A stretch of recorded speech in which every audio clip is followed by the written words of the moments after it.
Când eram copil, credeam că tata știe tot. Credeam că nu obosește, credeam că nu se teme.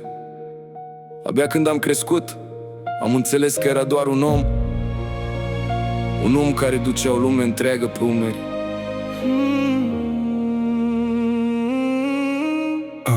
Ei, pleca înainte să răsară lumina, se întorcea când orașul stingea rutina.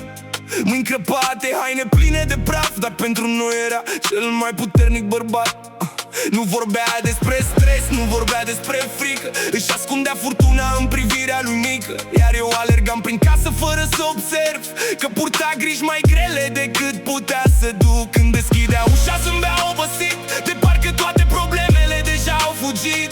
Dar azi înțeleg ce ascundea în tăcere, un om care lupta zilnic fără mângâiere. Și n-am auzit niciodată, mi-e greu, dar am văzut în ochii lui tot ce nu spunea mereu.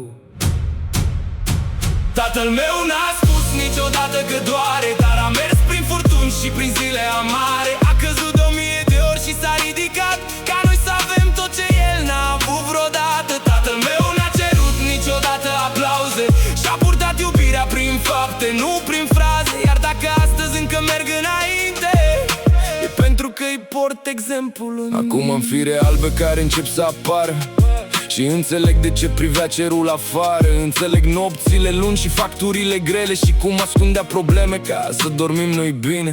Poate eroi nu poartă pelerine deloc, poartă salopete și pleacă prin mii la foc. Poartă responsabilități care nu se văd și sacrifică ani fără să ceară nimic în schimb. Iar într-o zi, dacă voi avea un băiat, sper să mă privească la fel cum l-am privit. Să știe că am greșit, că am fost om, dar că pentru familie am mers până la capăt pe drum. Pentru toți tații care luptă în liniște, pentru cei care plâng doar când nu-i vede nimeni, pentru cei care poartă lumea pe umeri. Aceasta este pentru voi. Tatăl meu n-a spus niciodată că doare, dar acum îi înțeleg fiecare încercare. Și dacă astăzi sunt omul care sunt, e fiindcă am crescut pe urmele lui pe pământ. Tatăl meu n-a spus niciodată te iubesc, dar acum știu că asta voia să rostesc, pentru că dragostea lui n-a stat în cuvinte, ci în fiecare sacrificiu făcut pentru mine. Mulțumesc, tată, acum înțeleg.